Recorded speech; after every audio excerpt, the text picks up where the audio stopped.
साजो सामान, वो सारी की सारी चीजें जब इस दुनिया को छोड़कर जाता है तो वो अपने बच्चों के लिए छोड़कर जाता है और उसके बच्चे उस चीज को हासिल करते हैं। यानी विरासत में हमें और आपको, जो हम विरासत में हासिल करते हैं, हमें और आपको रुपया पैसा साजो सामान खेती बाड़ी मिलती है, लेकिन इसी दुनिया में एक ऐसी विरासत है, एक ऐसी विरासत है जिसमें आपको रुपया पैसा खेती बाड़ी साजो सामान हासिल होने वाला नहीं है। वो विरासत है नबियों की विरासत, वो विरासत है रसूलों की विरासत, जिसमें आपको रुपया पैसा साजो सामान खेती बाड़ी हासिल होने वाली नहीं है, और वो विरासत इल्म है। बहुत ही खुशनसीब होते हैं वो लोग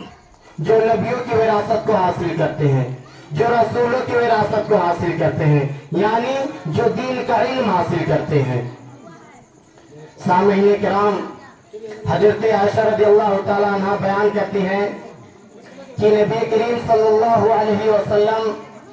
नबूवत से पहले अल्लाह रब्बुल आलमीन की इबादत करने के लिए, अल्लाह रब्बुल आलमीन की बंदगी करने के लिए गारे हिरा में जाया करते थे। नबी करीम सल्लल्लाहु अलैहि वसल्लम गारे हिरा में अल्लाह रब्बुल आलमीन की इबादत करते थे, अल्लाह रब्बुल आलमीन की बंदगी करते थे। एक मरतबा हजरत जिब्राईल अलैहिस्सलाम जनाब मोहम्मद रसूलुल्लाह सल्लल्लाहु अलैहि वसल्लम के पास आए और आपसे कहा कि ऐ मोहम्मद सल्लल्लाहु अलैहि वसल्लम पढ़िए। मोहम्मद सल्लल्लाहु अलैहि वसल्लम से हजरत जिब्राईल अलैहिस्सलाम ने कहा कि ऐ जनाब मोहम्मद रसूलुल्लाह सल्लल्लाहु अलैहि वसल्लम पढ़िए। जनाब मोहम्मद रसूलुल्लाह सल्लल्लाहु अलैहि वसल्लम ने कहा मा अना बिकारी, मैं पढ़ा हुआ शख्स नहीं हूँ, मैं ऐसा शख्स हूँ जो पढ़ना नहीं जानता। हजरत जिब्रील अलैहिस्सलाम ने आपसे दूसरी मर्तबा कहा कि जनाब मोहम्मद रसूलुल्लाह सल्लल्लाहु अलैहि वसल्लम पढ़िए। आप सल्लल्लाहु अलैहि वसल्लम ने फिर वही जवाब दिया मा अना बिकारी, मैं पढ़ा हुआ शख्स नहीं हूँ। उसके बाद तीसरी मर्तबा हजरत जिब्राईल अलैहिस्सलाम आपको सीने से लगाकर जोर से दबाते हैं और कहते हैं इक़रा बिस्मि रब्बिकल लज़ी खलक़ खलक़ल इंसान मिन अलक़ इक़रा व रब्बुकल अकरम अल्लज़ी अल्लम बिल कलम अल्लमल इंसान मा लम यअलम। ऐ जनाब मोहम्मद रसूलुल्लाह सल्लल्लाहु अलैहि वसल्लम, आप पढ़िए अपने रब के नाम से जिसने आपको पैदा किया, जिसने इंसान को जमे हुए खून से पैदा किया और इंसान को सारी चीजें बतलाई जो वो नहीं जानता था। सामईन किराम,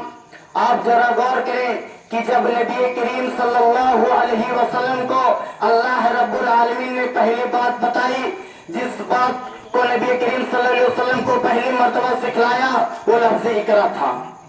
यही वजह है कि आज हमें और आपको नबी का कलमा पढ़ने वालों को इकरा की उम्मत इकरा कहा जाता है, यानी ऐसी उम्मत जिसका शुरुआत लफ्ज़ इकरा से हुआ हो। और इकरा के माना पढ़ाई के होते हैं,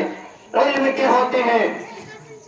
आप गौर करें कि अल्लाह रब्बुल आलमीन ने नबी करीम सल्लल्लाहु अलैहि वसल्लम को सबसे पहले इल्म की दावत दी, सबसे पहले इल्म के बारे में बतलाया और आगे बतलाया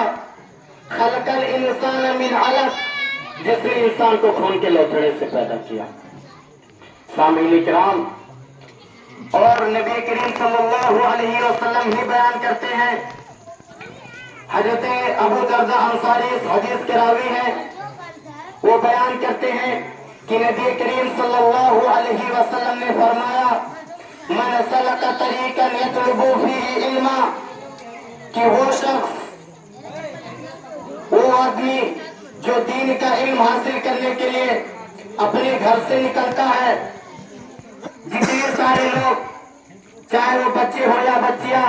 जितने सारे लोग घर से इस मकसद से निकलते हैं कि वो दीन का इल्म हासिल करें, वो अल्लाह रब्बुल आलमीन के फरमान को सीखे, वो रसूलुल्लाह सल्लल्लाहु अलैहि वसल्लम के हदीस को सीखे, तो अल्लाह रब्बुल आलमीन ऐसे शख्स को, ऐसे बच्चों को, वो लोग जो दीन का इल्म हासिल करने के लिए अपने घर से मदरसे तक जाते हैं, अपने घर से ऐसी जगह जाते हैं जहां उन्हें दीन की बातें बताई जाती है, जहां उन्हें अल्लाह रब्बुल आलमीन के दीन का इल्म दिया जाता है, जहां उन्हें कुरान पढ़ना सिखाया जाता है, जहां उन्हें दीन की बातें बताई जाती है, तो ऐसे बच्चों को, ऐसे शख्स को सल्लल्लाहु बिही तरीक़न मिन तुरुक़िल जन्नह, तो अल्लाह रब्बुल आलमीन ऐसे बच्चों को दीन के रास्ते पर चलाता है, दीन के रास्ते पर चलाता है। महज इसलिए, सिर्फ और सिर्फ इसलिए कि इसने दीन का इल्म हासिल करने के लिए अपने घर से एक जगह आए ताकि वो दीन का इल्म हासिल करें, वो अल्लाह रब्बुल आलमीन के फरमान को सीखें। और आगे इरशाद फरमाया, व इन्नल आलिमा ला यस्तगफिरु लहु मन फिस समावाति वल अर्द व इन्नल आलिमा लतज़ौ अजनिहतहा रिजल लितालिबिल इल्म। और वो तालिब इल्म जो दीन का इल्म हासिल करने के लिए अपने घर से निकलते हैं, तो उन बच्चों के एहतराम में जो दीन का इल्म हासिल करने के लिए घर से निकलते हैं, फरिश्ते ऐसे बच्चों के एहतराम में अपने परों को बिछा देते हैं, उनके एहतराम में अपने परों को बिछा देते हैं। आप गौर करें, वो फरिश्ते जिनको अल्लाह रब्बुल आलमीन ने नूर से पैदा किया, जो हमेशा अल्लाह रब्बुल आलमीन के हुक्म की फर्माबरदारी करते हैं,